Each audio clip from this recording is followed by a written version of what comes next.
tualete i lash të kafe. Doktor, për gjithë shka folë këtu, sekret. Teatri Bylis i Fierit është kthyer për një mbrëmje në një klinik të mbushur me humor, situata absurde dhe të qeshura pafund.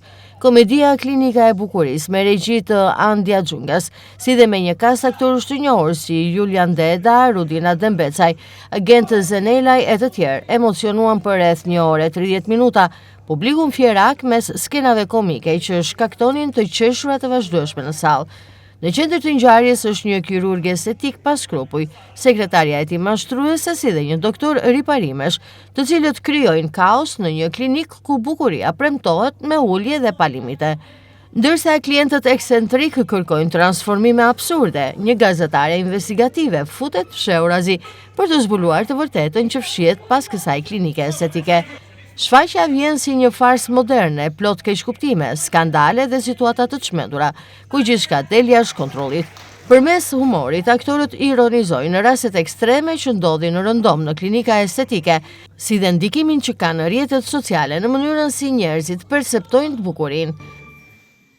Personazhi është një nga ato personazhe që ne shohim çdo ditë, po themi, i thrasim në shtëpi me na rregullat të gjërat, pra janë të personazhe që gjithçka bërës, i bëjnë ato. E ke gjithmonë në përkëmb një personazh, çdo institucion e ka, çdo, po them, biznes e ka një personazh tjetër që e ka aty për t'i ashtu për t'i bërë punët. Është një personazh për mua është interesant, unë e kam pëlqyer shumë si personazh që në fillim, edhe si thosh se më jep dorë edhe për, po them, për të improvizuar apo për të bërë gjëra që unë kam në kokën time për t'i bërë. Unë mendoj se ishte një shfaqje me ritëm, me humor e kështu me radhë. E falenderoj gjithashtu dhe publikun e Fierit që ishte sot i shumë në numër në premierë. Shpresojmë të jetë po kështu edhe nesër, edhe pas nesër, se jemi 3 ditë këtu. Ky në fakt shef se si sillen tjerët me të, kupton, dhe ashtu i përshtatet gjithëve sepse është lloji i personazhit. Dhe thash në fillim është gjithçka bërës, siç është gjithçka bërës në punët e veta, është edhe gjithçka sjellës, do të sillet siç e ka po them personazhin e radhës apo karakterin e radhës që ka afër. Me Maxonjë ti sillet ndryshe, me Luçin sillet ndryshe, pra është një personazh që mund gjej veten kushdo nga pak. Lodrojnë shumë mashtrues. Dhe këtu mashtrimi është bërë, si thosh, është bërë sport. Dhe kjo është për të ardhur keq në një vend vogël si Shqipëria, që ka kaq pak banor dhe kaq shumë njihemi me njëri tjetrin, të lodrojnë kaq shumë mashtrime dhe jo vetëm në këtë kohë, po historikisht ne sigur na pëlqen të mashtrohemi dhe shkojmë gjithmonë aty ku ne paguajmë dhe mashtrohemi. Kjo është logjika.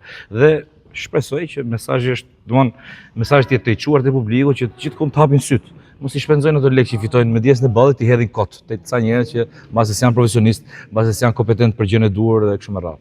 Publiku e priti shumë mirë, është një shfaqje që komunikon, është një shfaqje që lajmet për këto lloj zanatesh flasin nëpër media, me ndërhyrje të gabuara, me materiale të gabuara, kështu që në Shqipëri është në vendin e vet.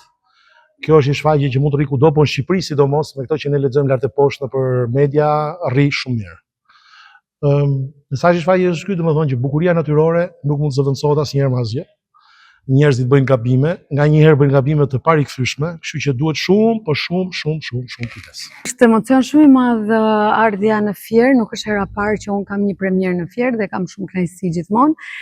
Publiku është shumë mikpritës, mesazhi i shfaqjes është që tani sidomos në kohën e internetit të informohemi sa më mirë në çdo vend ku shërbehet, sidomos shërbime mjekësore etj. Mendoj që roli më përshtatet shumë, kemi marrë shkas nga turizmi, sidomos dentar, që ka sjell shumë të huaj në Shqipëri, edhe do doja që të dilnin të gjithë të kënaqur edhe të kishin vërtet dorë profesionisti.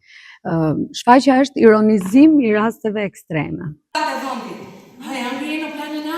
Publiku e ka mirëpritur jashtëzakonisht mirë shfaqjen dhe reagimet me të qeshura gjatë gjithë kohës ishin emocionuese. Mesazhi i komedisë është se bukuria natyrore nuk zvendësohet me asgjë e njerëzit duhet jenë më të kujdesshëm ndaj mashtrimeve apo ndërhyrjeve të pakontrolluara estetike, sepse një gabim mund të ketë pasoja të parikuperueshme.